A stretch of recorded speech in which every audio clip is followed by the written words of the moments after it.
क्या हुआ जब कर्ण और बर्बरीक के बीच छिड़ा महायुद्ध। जो कुछ कर्ण ने उस युद्ध में किया उसे देखकर आपके भी रोंगटे खड़े हो जाएंगे। दोस्तों, कहानी शुरू करने से पहले अगर आप भी भगवान श्री कृष्ण को सच्चे दिल से मानते हैं तो इस वीडियो को जरूर लाइक करें। दोस्तों, महाभारत एक ऐसा ग्रंथ है जिसमें अनगिनत घटनाएं, गहरे संबंध और अद्भुत ज्ञान विज्ञान के रहस्य छिपे हुए हैं। इस महाकाव्य का हर पात्र जीवंत प्रतीत होता है, चाहे वह कौरव हों, पांडव, कर्ण, श्री कृष्ण या फिर धृष्टद्युम्न, शल्य, शिखंडी और कृपाचार्य। महाभारत केवल युद्धों और वीरता की कहानियों तक सीमित नहीं है, बल्कि इसमें श्रापों, वचनों और आशीर्वादों के भी गहरे रहस्य समाये हुए हैं। महाभारत काल में कई महान योद्धा हुए, लेकिन जैसा सामर्थ्य कर्ण और बर्बरीक में था वैसा और किसी में नहीं था। इस काल में अनेक युद्ध लड़े गए, लेकिन एक ऐसा भयंकर युद्ध भी हुआ जिसे बहुत ही कम लोग जानते हैं।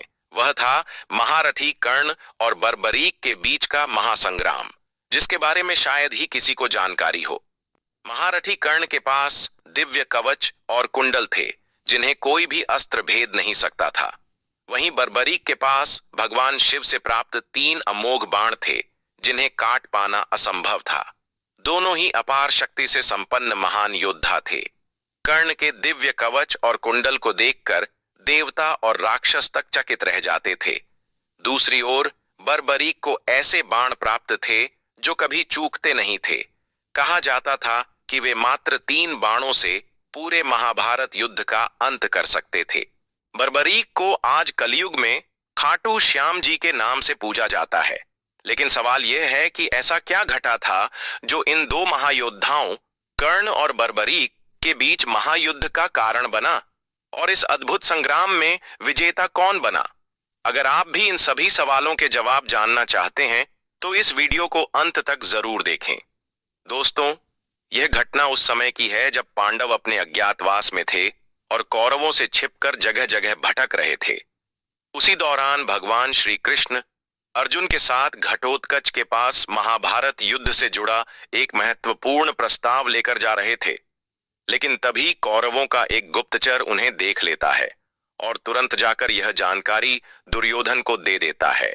यह सुनते ही दुर्योधन कर्ण और अपनी सेना के कुछ चुने हुए सैनिकों को लेकर पांडवों के अज्ञातवास को भंग करने के इरादे से घटोत्कच की गुफा की ओर रवाना हो जाता है। दोस्तों, जब दुर्योधन घटोत्कच की गुफा तक पहुंचता है तो वह अपने सैनिकों के साथ मिलकर गुफा को चारों तरफ से घेर लेता है, लेकिन भगवान श्री कृष्ण पहले ही स्थिति को भांप जाते हैं और अर्जुन से कहते हैं, दुर्योधन बाहर आ चुका है और वह तुम्हारा अज्ञातवास भंग करने आया है। यह सुनकर अर्जुन बाहर जाकर सामना करने की बात करता है, लेकिन श्री कृष्ण उसे रोकते हुए कहते हैं, नहीं पार्थ, अभी वह समय नहीं आया है।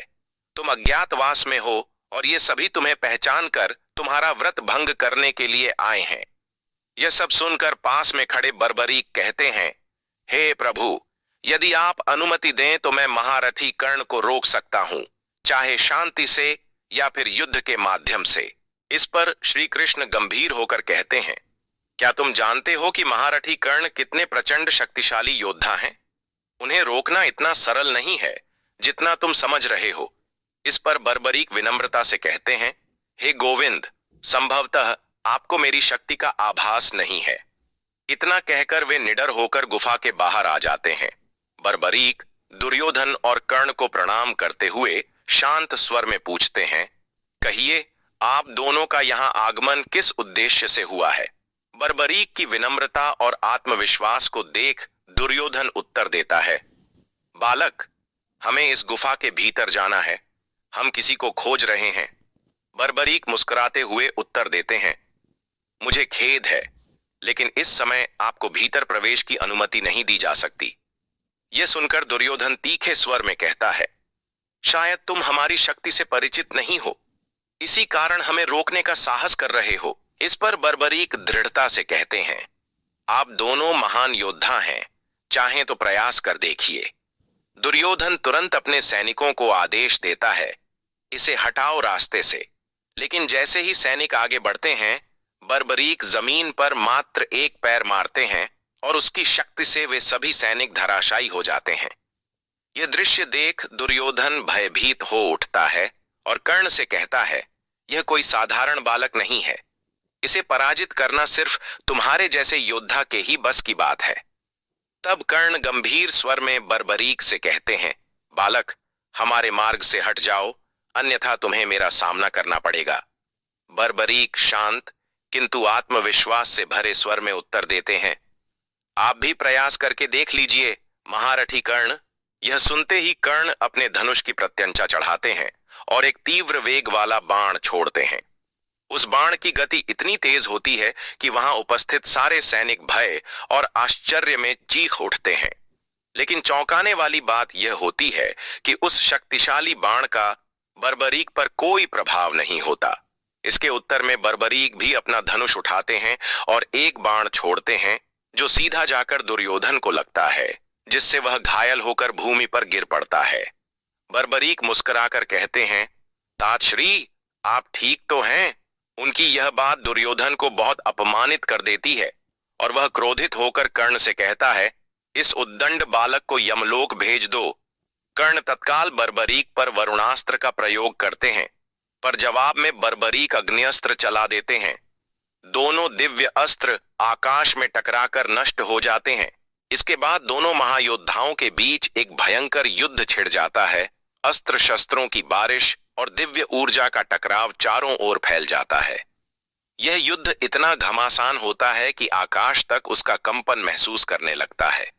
दोनों महान योद्धा लगातार एक दूसरे पर प्रचंड दिव्य अस्त्रों का प्रयोग करते हैं, परंतु कोई भी पीछे हटने को तैयार नहीं होता। युद्ध की तीव्रता इतनी बढ़ जाती है कि पूरा वातावरण कंपायमान होने लगता है। तभी बर्बरीक अपने एक अद्वितीय और अपराजेय दिव्यास्त्र का आह्वान करते हैं। वह गर्जन करते हुए कहते हैं, यह अस्त्र कोई नहीं रोक सकता। लेकिन आश्चर्य की बात यह होती है कि बर्बरीक यह अस्त्र कर्ण पर नहीं बल्कि दुर्योधन की ओर छोड़ देते हैं। अचानक सब चौंक उठते हैं। महारथी कर्ण तुरंत अपने तेज और पराक्रम से उस अस्त्र को रोकने की चेष्टा करते हैं, लेकिन वह दिव्यास्त्र किसी भी अवरोध को न मानते हुए दुर्योधन की ओर बढ़ता ही जाता है। तब कर्ण बिना एक क्षण गंवाए अपनी पूरी शक्ति और निष्ठा के साथ दुर्योधन के आगे ढाल बनकर खड़े हो जाते हैं। जैसे ही वह विनाशकारी अस्त्र कर्ण से टकराने ही वाला होता है, उसी क्षण उनका दिव्य कवच स्वयं प्रकट हो जाता है। वह दिव्य कवच उस महाशक्तिशाली अस्त्र से टकराता है और उसे पूर्णतः नष्ट कर देता है। पूरी रणभूमि में एक दिव्य प्रकाश फैल जाता है और सभी योद्धा आश्चर्य से यह दृश्य देखते रह जाते हैं। बर्बरीक यह दृश्य देखकर अत्यंत चकित हो उठते हैं। वे मन ही मन विचार करते हैं, यह कैसे संभव है? इस अपराजेय दिव्यास्त्र को तो केवल देवराज इंद्र का वज्र ही रोक सकता था। तभी दुर्योधन विजयी मुस्कान के साथ गर्व से कहते हैं, यह कोई साधारण कवच नहीं है बालक, यह भगवान सूर्य के अमृत से निर्मित दिव्य कवच है। इसे तीनों लोकों में कोई भी अस्त्र भेद नहीं सकता। तुम्हारे हर प्रयास इस कवच के सामने व्यर्थ सिद्ध होंगे।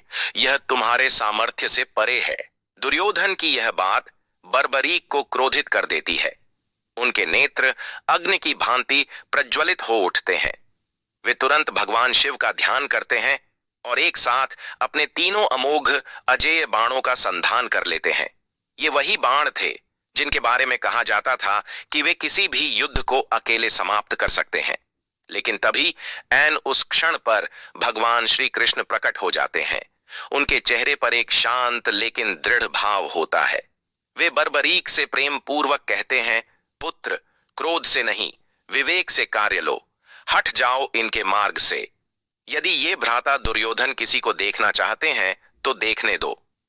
बर्बरीक श्री कृष्ण की आज्ञा मानकर शांत हो जाते हैं और मार्ग से हट जाते हैं। तब दुर्योधन और कर्ण गुफा में प्रवेश करते हैं, लेकिन वहां उन्हें कोई नहीं मिलता। वे चारों ओर खोजते हैं, परंतु हर दिशा शून्य प्रतीत होती है। वास्तव में भगवान श्री कृष्ण ने अपनी मायावी शक्ति से अर्जुन को अदृश्य कर दिया था। लेकिन दोस्तों, आप क्या सोचते हैं? यदि बर्बरीक ने कर्ण पर भगवान शिव द्वारा दिए गए अपने तीनों अमोघ शक्तिशाली बाण चला दिए होते तो क्या होता? क्या कर्ण का दिव्य कवच टूट जाता? और आप महाभारत के सबसे शक्तिशाली योद्धा के रूप में किसे मानते हैं? क्या वह शिखंडी था, कृपाचार्य, कर्ण, भीष्म पितामह, अर्जुन, बर्बरीक या फिर कोई और? हमें कमेंट करके जरूर बताएं।